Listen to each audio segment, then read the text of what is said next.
السلام عليكم ورحمة الله تعالى وبركاته كلنت وعنا ونسن داوديالا ku soo dhawaada barnaamijka falanqaynta wararka habeenimo qodobada xiisaha la daawad doontaan hadii barnaamij ka noqdo waxa qayb ka noqon doona diyaarada FC Turkiga laga leeyahay oo maantay dowladda military ka sameeyay hawada Soomaaliya iyadana si weyn arintaas loo hadalhayo barnaamijka ayaan daawadyaal ku soo gudbin doona sidoo kale waxaad maqli doontaan gudoomiyaha guddiga doorashooyinka qaranka Cabdikariin Axmed Xasan oo sugan gaaray magaalada Baydhabo ee xarunta gobolka Baay asagoo halkaas uu ku urgalaya sida xaaladaha ugu dambeeyay doorashooyinka golaha deegaanka ee halkaas kaga socoto barnaamijka dhageysiga ku maqli doontaan hadii barnaamijka ka noqdo waxa sidoo kale inuu soo gudbin doona barnaamijka falanqaynta wararka habeenimo wararka ugu dambeeyay ee dhinaca siyaasadda Soomaaliya shirka u dhaxeeya dowladda federaalka Soomaaliya iyo xubnaha mucaaradka oo la filayo inuu dhawaan ka furmo magaalada Muqdisho qodobadaasi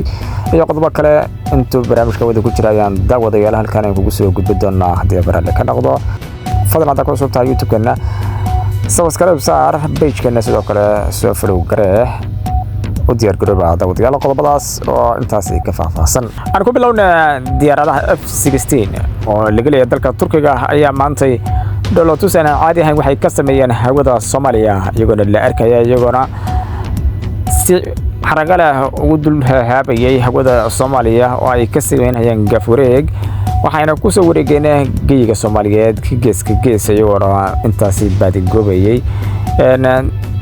fariisimaha iyo sidoo kale godadka dagaalamayaasha ururka Al-Shabaab ay kaga suugayeen qaar ka mid ah gobolada dalka sidoo kale diyaaradana waxa lagu talagalay in eriyadana diyaarad kasta oo ku soo xadgudubta hawada Soomaaliya iyadoona la aaminsan yahay in diyaaradahan F-16 ee Turkiga uu Soomaaliya ugu deeqay inay wax badan ka bedeli doonaan dhinaca hawada Soomaaliya sugidda amnigeeda iyo aysan suurtagal noqon doonin isla markaana aysan mar dambe dhici doonin in diyaarad kasta oo laga leeyahay wadamo shisheeye ay si nabdoon ugu soo xadgudbaan gudaha dalka Soomaaliya iyo hawadeedana ay isticmaalaan waxaana diyaaradahan la aaminsan yahay inay si weyn kaga qayb qaadan doonaan dhinaca sugidda amniga iyo waliba hawada Soomaaliya oo la aaminsan yahay in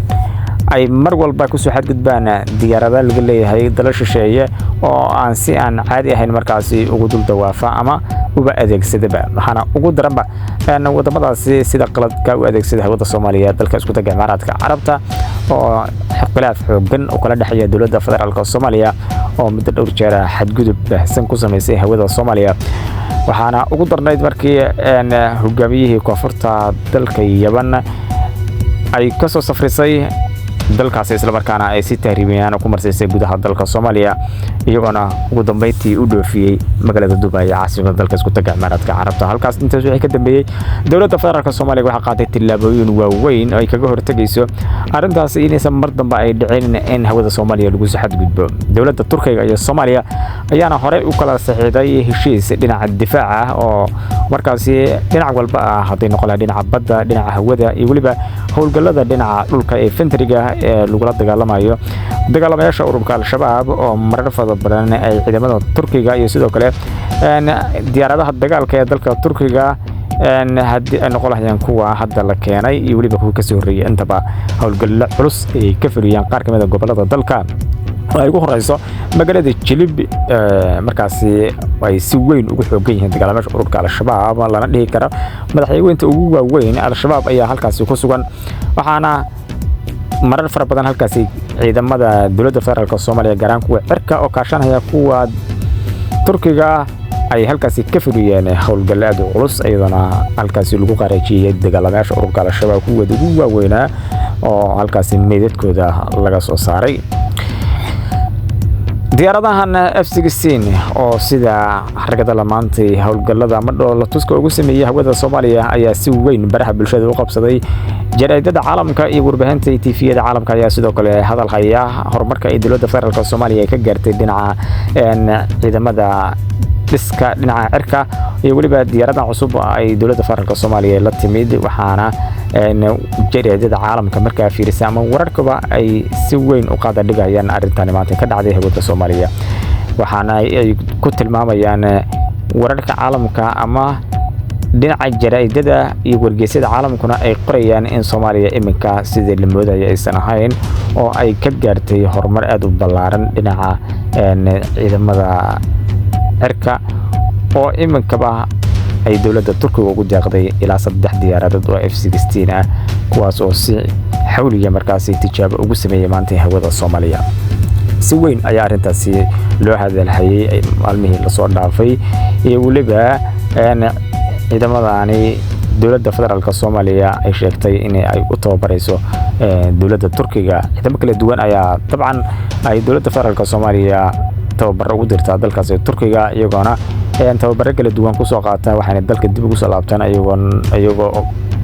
la dagaalamaya dabarkulka Al-Shabaab isla markaana hawlgalo kala duwan ka fuliya qaybo kamid ah gobolada dalka waxa ka wadayaal wali barnaamijka falanqaynta wararka ayaynu ku guda jirnaa bal markana waxaan eegi doonaa gudoomiyaha guddiga madax bannaan ee doorashooyinka qaranka Cabdikariin Axmed Xasan ayaa gaaray magaalada Baydhabo ee xarunta gobolka Baay waxaana halkaas kula kulmay madaxweynaha maamul goboleedka Koonfur Galbeed Cabdicasiis Xasan Maxamed Laftagareen waxaana doonaya inuu kala hadlo sidii loo dardargelin lahaa isdiiwaangelinta dadweynaha iyo waliba doorashooyinka qof iyo codka oo ay ugu soo horeysatay golaha deegaanka oo la filayo in dhammaan deegaanada maamulka Koonfur Galbeed laga qabto halkaasi waxaana gudoomiyaha guddiga madax bannaan doorashooyinka qaranka uu sheegay in meelo fara badan oo markaasi u sii gudbi doono sida Galmudug iyo waliba Hirshabeelle iyo waqooyi bari ee Soomaaliya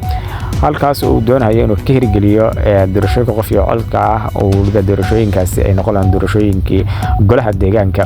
waxaana gudoomiyaha iminka doonaya deegaanada kale oo ka dhiman goboladaasi dalka oo aysan wali gaarin isdiiwaangelinta ama doorashooyinkaasi qof iyo codka aysan gaarin in la gaarsiiyo oo dadka loo furo inay isdiiwaangeliyaan oo kadibna ay qaataan kaarka codbixinta si ay dadka u soo doortaan dadkii matali lahaa ee xildhibaanada golaha deegaanka deegaano fara badan ayuu dabcan gudoomiyuhu sheegay in ay ka hirgeli doonaan doorashooyinkaasi oo qof iyo codka Galmudug oo kale waxa uu sheegay in hobyo ay ka daafuri doonaan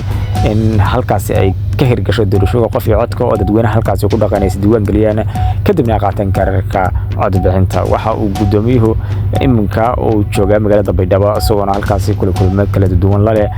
qaar kamid ah shacabka iyo waliba maamulka kala duwan iyo waliba wasiirada iyo madaxda ugu sareysa maamulka Koonfur Galbeed oo doonaya inay kala shaqeeyaan doorashooyinka qof iyo codka dhammaan deegaanada maamulka Koonfur Galbeed hoostaga in loo fududeeyo dadweynaha isdiiwaangeliyaan ama ay dadku ay ku dhiirigeliyaan inay dadku isdiiwaan galiyaan oo u soo baxaan doorashooyinkaasi qof iyo codka ee dhawaan la filayo in laga qabto dhammaan gobolada dalka wali barnaamijka falanqaynta wararka ayaynu dhageystayaal ku guda jirnaa bal markana waxaanu eegi doonaa shirkii madasha wadatashiga qaran ee u dhexeeya dowladda federaalka Soomaaliya iyo waliba xubnaha mucaaradka ee mustaqbalka Soomaaliya la magac baxay ayaa iminka marahaya meelihii ugu xasaasisanaa ee dowladda federaalka Soomaaliya ay shaacisay in wali ay furan tahay gooshii wadatashiga qaran ee hore ee madaxweynaha Soomaaliya Xasan Sheekh Maxamuud iyo xukuumaddiisa ay u fidisay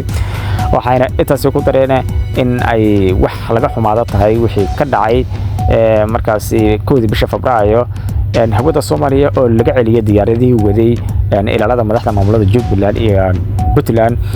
oo ay dowladda federaalka Soomaaliya ku eedeysay in hub fara badan ay soo qaateen ciidamo fara badan ba ay wadeen diyaaradahaasi waxaana ku tilmaantay arintaas inay tahay wax nasiib darro ah hase yeeshee dowladda federaalka si toos uma aysan qeyrin mas'uuliyaddan uma qaadan wixii ka dhacay arintaasi iyo ciddii mas'uuliyadda lahayd midna ma aysan sheegin laakiin waxay sheegtay inay tahay wax oo laga xumaado taasoo dad fara badan ama khubarada dhinaca siyaasadda u dhuundarla ay ku fasirteen inay wali dowladda ka warwareegayso in qaladkeeda ay qirto ama abaljeesay raaligelin arintaasi ay ka bixiso intaas ayaan ku soo gabagabeyn daawadayaal barnaamijkan falanqaynta wararka waa Daahir Abshir Xasan oo leh sidaas iyo nabadgelyo